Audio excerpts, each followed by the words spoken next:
Hey everybody, so I'm working on my big winter project this year, and basically I made this knitted sweater for my daughter last year. She's outgrown it, and so my plan is I actually had another skein of this color. It is the Anniversary 005 in the Cloud Roving Superwash Merino Wool from, I'm going to pronounce it wrong, Malabrigo. And I love the color. I think it's absolutely gorgeous. And each time I spin a little skein, it turns out just a little bit different, but I love it. I don't care. And also, I don't always buy the skeins all at once. So that adds to the variation because each dyeing lot can be slightly different. But I don't really mind that. So historically and traditionally,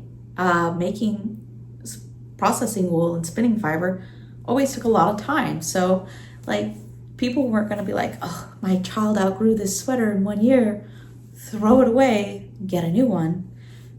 They would make it bigger. So that's actually what I'm going to do for fun. I'm going to basically undo all my stitches, and then I'm going to undo the entire sweater because this is my hand spun wool, and then I will make the sweater again with the additional yarn that I've just spun this year.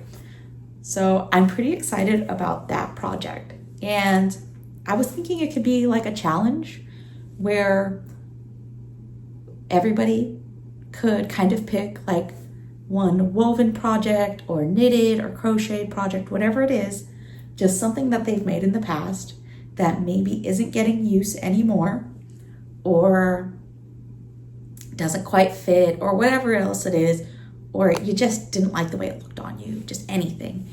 And instead of throwing it out, try to repurpose it. So you can make it into something else, or you can actually undo it and remake something new entirely instead of buying something new. So instead of buying new yarn or anything like that for this project, reusing yarn from a past project is kind of like what I want the challenge to be.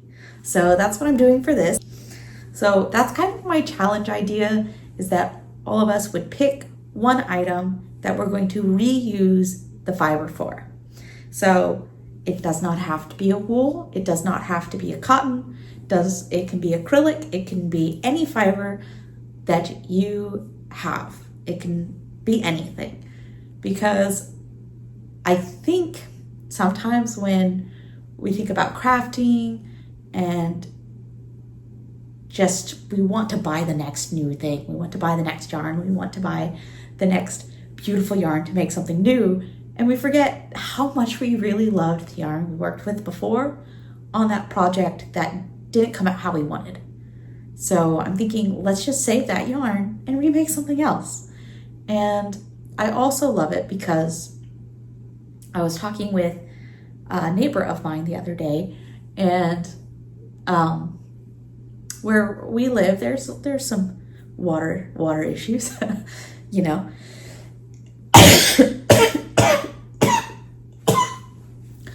But I was talking with my neighbor the other day, and they had mentioned, trying to make sustainable choices. And I love what they said, because I was like, I feel like, everybody gets worked up on like this one shot fix it all thing, instead of just doing little things here and there that make a big difference as they add up. And my neighbor was like, you know what, that's true, because the thing that makes the biggest impact is the one thing that you do. Because it doesn't matter if there is a one shot that fixes it all, if no one will ever do it. She goes, so if for you, recycling plastic is just the easiest thing, do it. And if you're the type of person who reusing fabric to make clothes, do it. Like,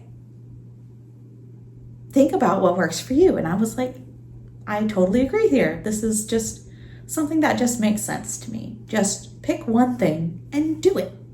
So that's my challenge, is to pick the one thing and do it. So let's get started on taking this apart.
So as I'm working on this, it really does bring back how long it takes to make things when you make them completely by hand. I spun all of this fiber, I've knitted it all together, and now I'm stitching it. And I just keep thinking, this is going to be such a great gift, and it's going to last so long because it's going to grow with her. Because every year I can undo my work and redo it. And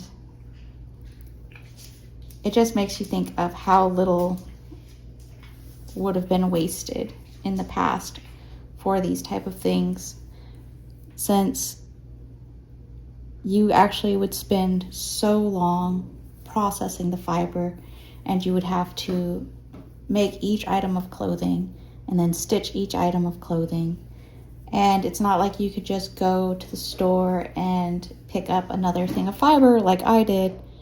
You know, you had to wait for the sheep to grow the fiber. So even just waiting for it to grow takes a year, and that's not counting your time processing it, your labor knitting it or weaving it, whatever the case may be. And you see why clothes used to be so expensive and cloth was so valuable, and how much we take that for granted today. So I'm just really excited to have this kind of grow with me sweater. I know it's not my traditional weaving projects, but I think this is something I'm going to do every year. Just spin a little bit more fiber in this anniversary color and add to this sweater so it grows with my child. And I think it's a nice winter project every year to be ready for.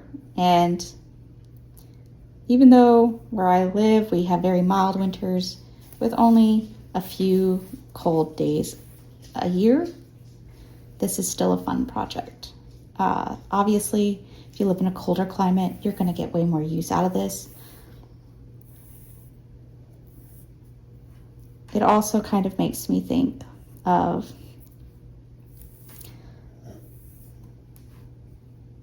how much waste we could save regardless of what fabric you're using, whether it is a wool like this one, or a plant fiber like cotton, or even a man-made fiber like polyester or acrylic. All of these things have their uses, but how much could we save and how much less waste could we have if everybody who crafted just took one item? How much difference we could make if everybody who crafted just one time every year did one project and reused that fiber, whether because they needed to upsize it.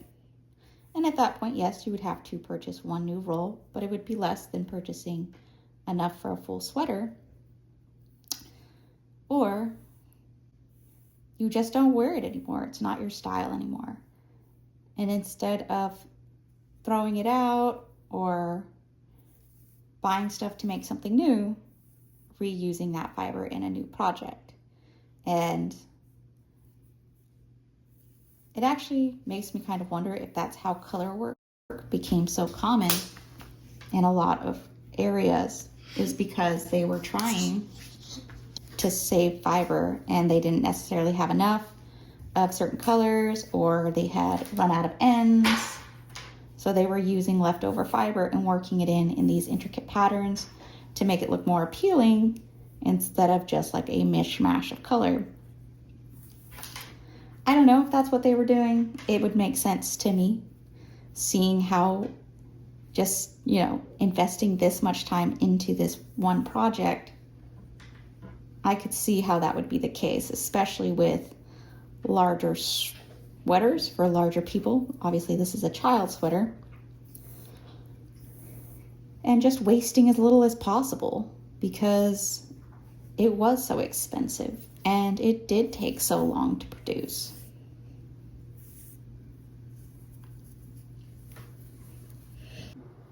So I've almost got the back panel and front panel completely connected. I have both the sleeves connected to the front panel, but not closed because we're not supposed to do that yet. And some of you may be asking, why does the back panel look so much different when it's all the same fiber? It's the same color, everything, and all your other skeins seem to look more similar. Well, quite simple. I didn't realize when I was spinning that skein that I was spinning it so much thinner. I spun it at like half the width. Like, this is a thicker section of what I used for the back panel, and all the other skeins I did were about that thick, so they were literally twice as thick. So what I ended up having to do is fold it in half, and what you see here is actually each thing is 2 threads held together as I stitched it. So it definitely looks very cool. It looks very unique, and that's why I'm using this for the stitching is because it is so much thinner.